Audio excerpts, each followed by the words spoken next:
Fala galerinha, tudo bom com vocês? Espero que todos estejam em paz. Então vamos lá, nessa aula nós iremos discutir a hidrografia do Brasil. Vamos entender o conjunto de recursos hídricos que compõem o nosso território, como as bacias hidrográficas, vamos entender o que é o rio de Planalto, rio de planície, as águas subterrâneas que compõem o nosso território, ou seja, as características gerais da hidrografia do Brasil. Para iniciarmos, vamos entender o que é um rio. Um rio nada mais é do que uma corrente de água que se desloca da nascente, que é o ponto mais alto, até a sua foz, que é o ponto mais baixo. Esses rios, eles podem ser permanentes, que são rios que nunca secam, tem água durante o ano todo. O exemplo disso é o rio Amazonas. Rios temporários, que são aqueles rios que vão ter água durante uma época do ano. No período de seca, eles vão secar. E assim também temos os rios efêmeros, que são rios que só vão ter água durante o período de precipitação, ou seja, do período de chuva. Desse modo, a gente vai ter rios permanentes, temporários e efêmeros. Agora a gente vai entender como é formada uma rede hidrográfica. Como eu disse anteriormente, o rio ele nasce num ponto mais alto, que é a nascente, e vai desaguar no ponto mais baixo, que é a sua foz. Essa rede hidrográfica é formada por um rio principal, afluente. Esse afluente, acompanha aqui no mouse, é um rio que vai desaguar no rio principal. E subafluente é um rio menor que vai desaguar no afluente. Então esse rio principal com afluente e subafluente vai formar uma rede hidrográfica. E aqui a gente vai ter o divisor de água de uma bacia hidrográfica. Esse divisor de água é o ponto mais elevado, que pode ser um planalto, uma montanha, que vai dividir uma bacia hidrográfica de outra. Então essa bacia hidrográfica é composta do rio principal, afluentes, subafluentes e a área que compõe essa rede hidrográfica. Beleza, pessoal? Agora vamos entender o que é uma foz. A foz é o lugar onde o rio lança suas águas, que pode ser no oceano, lagos ou em outro tipo de rio. Essa foz ela pode ser em estuário. O que é uma foz estuário? O rio ele vai lançar suas águas sem obstáculo. Vamos entender isso através dessa imagem. Aqui, ó, olhe esse rio. Na área que vai passar essa água não tem nenhum obstáculo. Então esse rio ele vai desaguar ou no oceano, lagos ou outro rio sem nenhum obstáculo. E a gente chama isso aqui de foz em estuário. Acompanhe essa outra imagem também e observe que esse rio está lançando as suas águas no mar sem nenhum obstáculo. E assim são foz em estuário. Aqui no Brasil, os rios, a predominância são foz em estuário. Outro tipo de foz vai ser o delta. Um rio que tem foz em delta vão lançar suas águas por vários canais. Vamos observar aqui nessa imagem.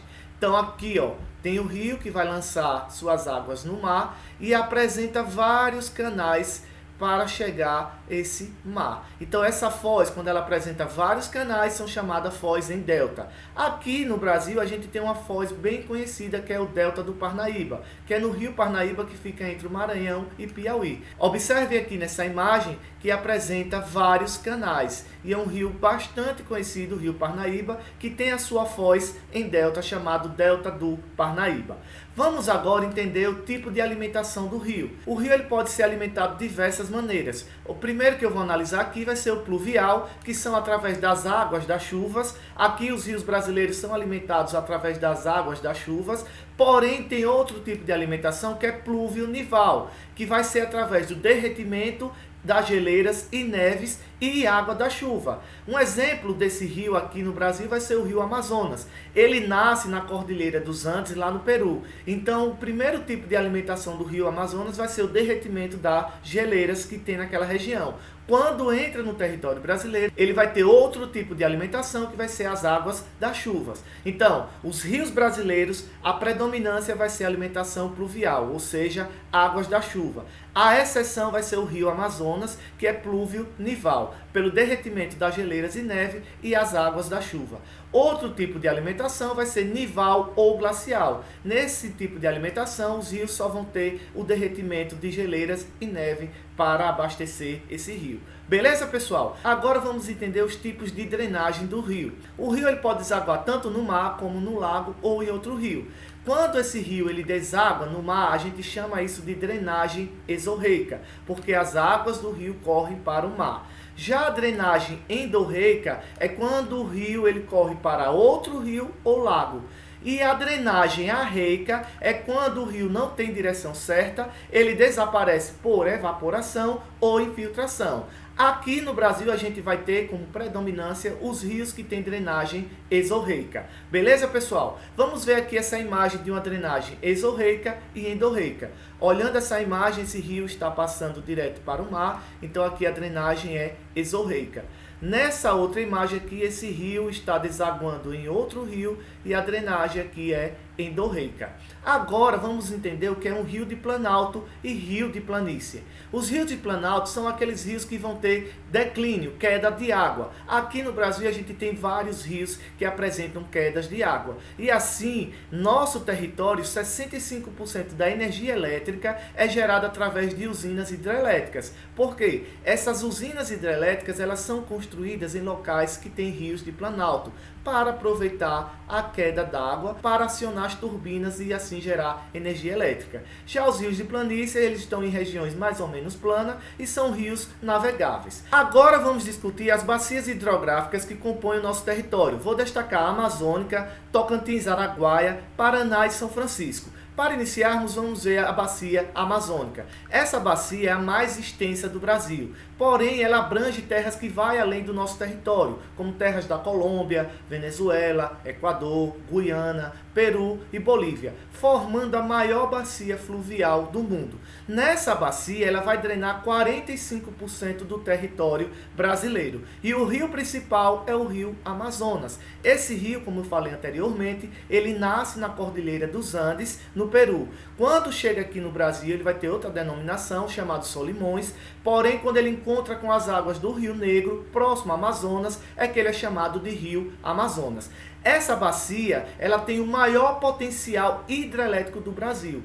Isso não quer dizer que é o maior potencial hidrelétrico instalado. Tem o maior potencial, porém não é aproveitado todo esse potencial, porque é uma região que não é industrializada nem urbanizada. Porém, nessa bacia teve dois projetos nessa região que foram polêmicos devido à sua agressão ambiental, que foi as usinas do Rio Madeira e a usina do Belo Monte. A construção dessas usinas trouxe impactos para indígenas que moram naquela região, como também populações ribeirinhas. Vamos analisar aqui o mapa de abrangência da bacia amazônica. Vamos ver que essa bacia é uma bacia extensa que drena 45% do nosso território, abrange alguns estados como Mato Grosso, Rondônia, Acre, Amazonas, Pará, Amapá, Roraima, e a gente vai ver como o rio principal o rio Amazonas, que é um rio extenso, um rio navegável, porém os seus afluentes são rios de planaltos e é aproveitado nesses afluentes a construção de usinas hidrelétricas. Beleza, pessoal? Outra bacia que nós iremos analisar é a bacia do Paraná.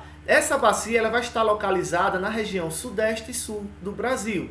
É a região que tem o maior desenvolvimento econômico do país. Nessa bacia, o rio principal vai ser o rio Paraná, que vai receber águas de diversos afluentes. Um exemplo desse é o Tietê e o Paranapanema, que são rios afluentes importantíssimos que alimentam esse rio Paraná. Vamos ver que nessa bacia, ela apresenta a maior capacidade instalada de energia elétrica. Nessa região da bacia do Paraná, é onde tem a maior produção de energia elétrica e a gente destaca a usina de Itaipu, que é uma usina brasileira e do Paraguai. Vamos ver que nessa bacia aqui tem uma rota de navegação que é a hidrovia Tietê-Paraná. Essa hidrovia é muito importante para o transporte de produtos, como milho, soja, óleo, madeira, carvão, cana-de-açúcar e adubo.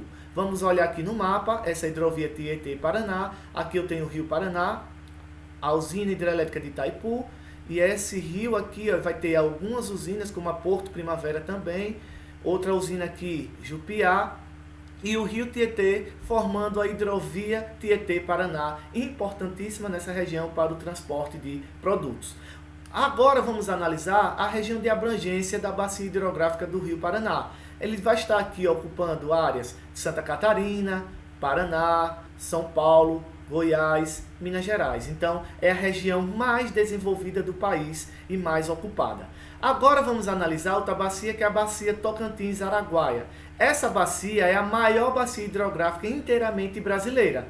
Nessa bacia, a gente vai ver que os dois rios principais são o Araguaia e o Tocantins. E aqui nessa região, no Rio Tocantins, tem um grande potencial hidrelétrico, porque é um rio de planalto e é instalada nessa região a usina hidrelétrica de Tucuruí, que abastece grande parte da região norte, e o projeto Carajás. Vamos olhar aqui nesse mapa a região de abrangência dessa bacia Tocantins-Araguaia. Aqui ó, temos Belém do Pará, Tocantins, então essa região aqui é a região de drenagem da bacia Tocantins-Araguaia. Outra bacia que nós iremos analisar é a bacia do São Francisco. O Rio São Francisco, ele nasce em Minas Gerais, na Serra da Canastra. Eu trago aqui uma imagem para vocês da nascente do Rio São Francisco.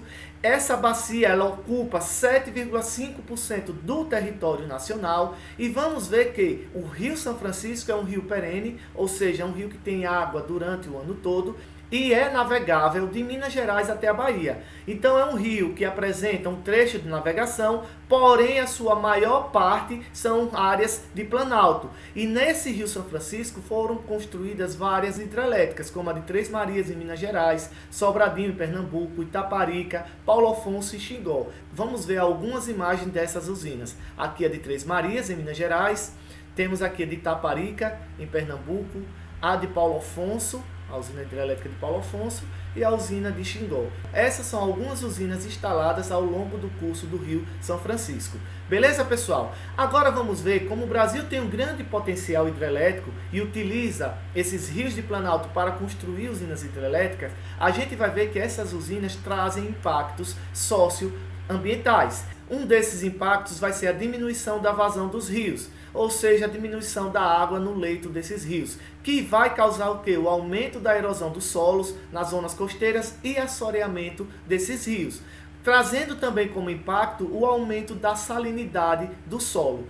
Esses aqui vai ainda se somar com o deslocamento de pessoas que moram na região quando eles vão construir e prejuízos econômicos e sociais para a população ribeirinha. Outro impacto vai ser o comprometimento da diversidade e abundância da ictiofauna, ou seja, de espécies de peixes nessa região. Também tem como impacto a retenção de sedimentos a montante da barragem. E aqui a gente vê alguns impactos socioambientais através da construção de usinas hidrelétricas. Vamos analisar aqui essa imagem da Foz do São Francisco entre Sergipe e Alagoas, para vocês entenderem como esse rio ele se encontra degradado a partir da construção dessas usinas hidrelétricas. Eu disse que um dos problemas é a diminuição da vazão. Observem aqui como esse rio tem pouca água. E isso vai fazendo o quê? Criando bancos de areias que a gente chama de assoreamento do rio.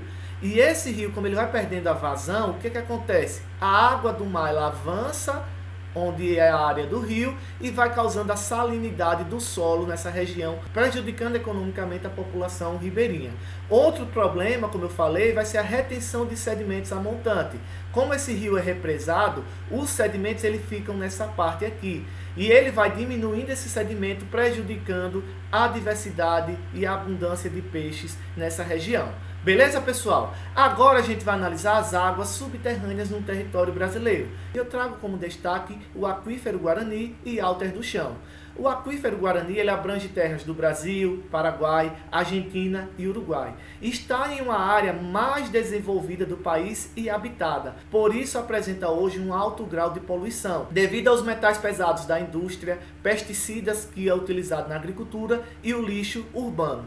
O aquífero Alter do Chão, lá no norte, também apresenta um grau de poluição, porque são construídas fossas de formas inadequadas, que vai contaminando essa água doce, que é um grande reservatório para o consumo urbano e também para a agricultura. Desse modo, galerinha, a gente fica nessa breve discussão das características gerais da hidrografia do Brasil.